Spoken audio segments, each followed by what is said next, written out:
अस्सलाम वालेकुम जी, मैं हूँ आर्या अली। आप देख रहे हैं मेरा चैनल। गोविंदा को लगने वाली गोली उनकी रिवॉल्वर से नहीं चली। बिल्कुल आप सही सुन रहे हैं। ख़तरनाक इंकशाफात जो हैं, बल्कि ख़तरनाक साजिश बेनकाब होना शुरू हो चुकी है। क्राइम ब्रांच का जो खदशा था वो भी सच्चा साबित हो गया है। भारतीय अदाकार को गोली मारने वाला आखिर कौन निकला?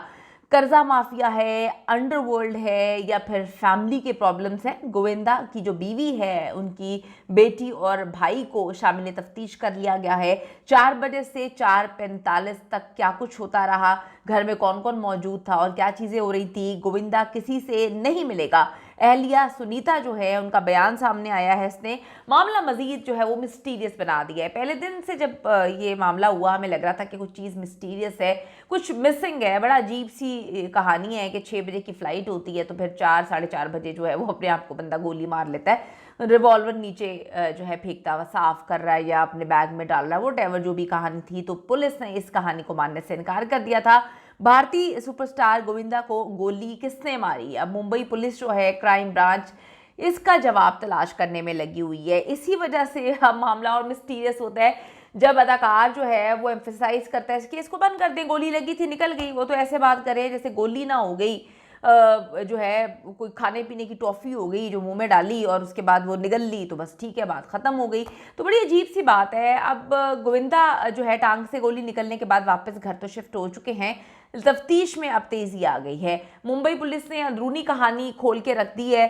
गोविंदा के घर जो है वो 4 से 5 के दरमियान कुछ लोग मौजूद थे जिनकी अब तलाशी जो है वो ली जा रही है। हर तरह से उनको खंगाला जा रहा है। पुलिस को शक है कि उस वक्त जो गोविंदा जो है वो कोलकाता की फ़्लाइट लेने वाले थे कि अचानक ऐसा क्या हुआ कि रिवॉल्वर नीचे गिरती है और उसके बाद उनको गोली लग जाती है। पुलिस ने पूछा कि जी आप फ़्लाइट पर रिवॉल्वर लेकर जा रहे थे, इसका जवाब दीजिए।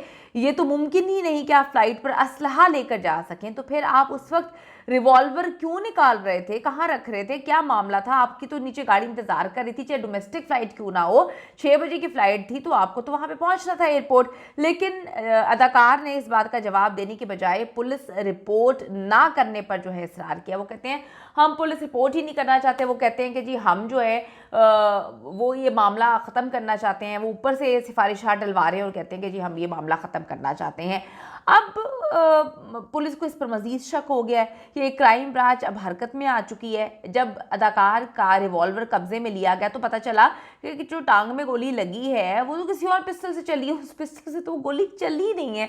यानी कि कमाल ही हो गया। अब तो मामला क्लियर हो गया कि गोविंदा जो है वो सच में कुछ छुपा रहा है। गोली मारने वाले को बचाया जा रहा है। इसका तो मतलब यह है कि आप तभी बचाते हैं जब घर का कोई बंदा होता है। पूरी फैमिली गोली मारने वाले को बचा रही है, पूरी कहानी झूठी बना रही है। सवाल यह है कि गोली मारने वाला है कौन आखिर? बॉलीवुड पर नजर रखने वाले एक्सपर्ट्स जो हैं उनके मुताबिक गोविंदा काफ़ी अरसे से माली मुश्किलात का भी शिकार हैं और उन्होंने बड़ी रकम उधार भी ली हुई है। ये काम कब्ज़ा माफिया का भी हो सकता है, जैसे मुंबई की ज़ुबान में लोन जिनसे आप लेते हैं, उन पे सूद पे आप लेते हैं, तो वो वहाँ से जो है पैसा उठाया हुआ है इन्होंने। और बड़ा मिस्टीरियस होता ही है कि वो लोग जब आप पैसे उनके वापस ना कर पाएँ तो वो किसी भी हद तक जा सकते हैं। इसके अलावा अंडरवर्ल्ड होते हैं, सियासतदानों का नाम भी लिया जा रहा है। लेकिन डोमेस्टिक इशू को भी आप निगलेक्ट नहीं कर सकते, नज़रअंदाज नहीं किया जा सकता। जो गोविंदा है, उनकी अहलिया ने भारतीय मीडिया से बात करते हुए कहा कि डॉक्टर से उनको 6 हफ्ते तक घर में मुकम्मल आराम करने की हिदायत की और किसी से नहीं मिलना।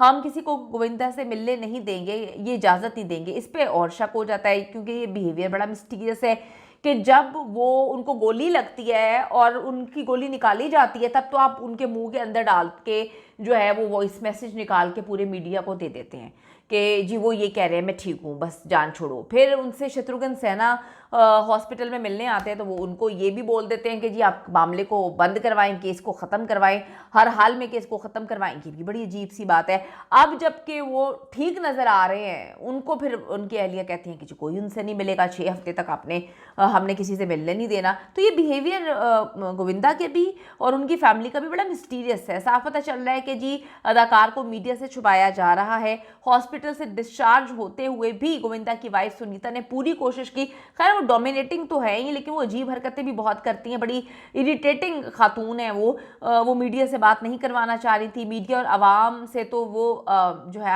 छुप जाएंगे, लेकिन क्राइम ब्रांच से कैसे छुपेंगे, मुंबई पुलिस से कैसे छुपेंगे?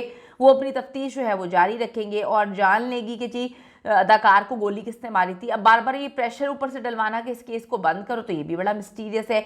यही वजह है कि गोविंदा अब अपने असरो रसूख, जो कि सियासी असरो रसूख है, उनको इस्तेमाल करते हुए केस को बंद करवाने के चक्कर में है कि जी गोली मेरे से लगी है, बात खत्म हो गई, गोली निकल भी गई, मैं घर भी आ गया, तो आप लोग हमारी जान छोड़े। यकीनन इनके पीछे कोई बड़ा आदमी है, कोई बड़ा मकसद है। घर वाले हो सकते हैं, क्योंकि जो अदाकार है उन्होंने गोली लगने के बाद सबसे पहले अपने डॉक्टर को घर पे बुलाया था। कितनी अजीब सी बात है, गोली लगी है पाँव में, अब हॉस्पिटल जाने की बजाय तुम डॉक्टर को घर पे बुला रहे हो। डॉक्टर ने घर पर ही जख्म जो है बंद करने और खून रोकने की कोशिश की, लेकिन नाकाम होने पर, खून ज़्यादा बहने पर मजबूरन जो है उनको हॉस्पिटल लेकर जाना पड़ा। फिर वहां पे जाके 10 टांके आते हैं और गोविंदा को 4 दिन तक आईसीयू में रखा जाता है। आपकी क्या ओपिनियन, अपनी ओपिनियन बताइएगा। ये गोली इस तरह से कैसे लग गई, छुपाया जा रहा है, सारी मिस्टीरियस चीज़ें हैं। पुलिस जो है तहकीकात करके सारी चीज़ें सामने लेकर आएगी। अगर इसने अपना रसूख इस्तेमाल ना किया, अपनी ओपिनियन ज़रूर दीजिएगा। See you in the next video.